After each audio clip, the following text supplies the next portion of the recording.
Assalamualaikum warahmatullahi wabarakatuh. Perkenalkan, nama saya Muhammad Janar Fitroni, NPM 19081010036. Di sini saya akan menjelaskan tentang Korsif.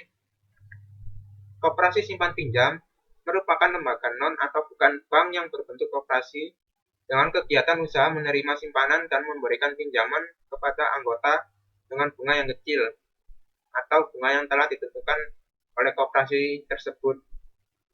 Koperasi simpan pinjam ini dikelola secara mandiri, yang dimana para anggotanya adalah orang-orang atau badan yang termasuk dalam koperasi tersebut. Jadi, orang yang bukan anggota tidak bisa menyimpan atau meminjam uang kepada koperasi tersebut. Dengan pernyataan tersebut, maka saya membuat aplikasi yang bernama Korsif dengan fitur-fitur sebagai berikut.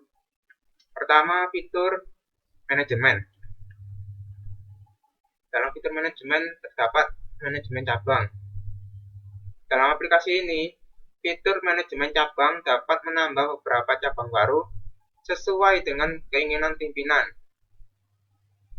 Dengan adanya fitur ini, maka tidak akan dibutuhkan aplikasi lain saat ingin membuat cabang baru. Manajemen anggota. Para calon anggota yang telah mendaftarkan dan telah verifikasi dokumen ke pengurus nantinya akan dinyatakan sebagai anggota dan ditambah sebagai anggota dalam aplikasi tersebut.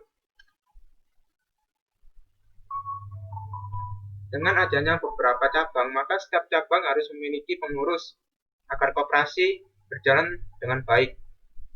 Dalam pemilihan pengurus, pemimpin akan mengambil atau memilih dari anggota.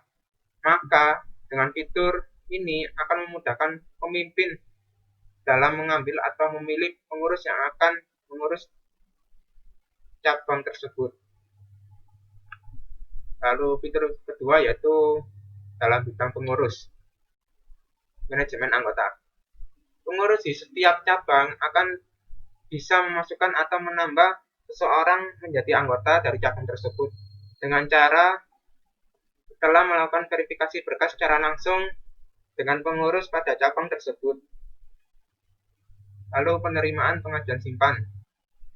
Dalam fitur ini, pengurus akan menerima sebuah ajuan dari anggota yang menyatakan bahwa anggota tersebut akan melakukan penyimpanan. Jadi, anggota itu akan membawa dokumennya kepada pengurus. Setelah itu, pengurus akan memberikan sebuah surat atau kode pengajuan simpanan. Transaksi simpan. Dalam fitur ini, pengurus akan menerima transaksi yang telah dilakukan oleh anggota, dan pengurus akan mendata anggota yang telah melakukan simpanan dan memberikan bukti transaksi kepada anggota. Penerimaan pengajuan pinjaman. Dalam fitur ini, pengurus dapat menerima ataupun menolak pengajuan pinjaman dan mendata pengajuan pinjaman tersebut. Jadi, sebelum mengambil uang pinjaman, anggota harus mengirimkan dokumen atau mengajukan pinjaman dengan cara mengirimkan dokumen kepada pengurus, lalu pengurus akan menentukan iya atau tidaknya pengajuan tersebut. Jika iya, nanti pengurus akan memberikan surat atau kode pengajuan pinjaman. Pengambilan pinjaman. Dalam fitur ini pengurus akan memberikan uang pinjaman kepada anggota yang telah disetujui pengajuan pinjamannya. Jadi anggota yang telah mendapatkan kode atau surat pengajuan dapat mengambil uang pinjamannya ke pengurus yang mengurus di bagian pengambilan pinjaman. Lalu angsuran pinjaman. Dalam pinjaman tentunya ada angsuran atau cicilan. Maka dalam fitur ini pengurus akan langsung memasukkan data anggota yang telah membayarkan pinjaman ke dalam sistemnya. Lalu fitur yang ketiga dalam bidang anggota. Pertama, pengajuan simpanan. Dalam fitur ini, anggota akan melakukan pengajuan simpan dengan mengajukan dokumen yang akan diberikan oleh pengurus. Transaksi simpan. Dalam fitur ini, anggota yang telah mendapatkan surat atau bukti pengajuan dapat melakukan transaksi simpan dan mendapatkan bukti transaksi yang telah diberikan oleh pengurus. Pengajuan pinjam. Dalam fitur ini, anggota akan mengajukan pinjam dengan cara memberikan dokumen pengajuan pinjam kepada pengurus dan diperiksa, lalu nantinya akan diputuskan pengajuan tersebut diterima atau tidak. Pengambilan pinjaman. Di fitur ini, anggota yang telah disetujui pengajuan pinjamnya akan mengambil uang tersebut kepada pengurus yang dengan membawa bukti pengajuan tersebut. Angsuran pinjaman.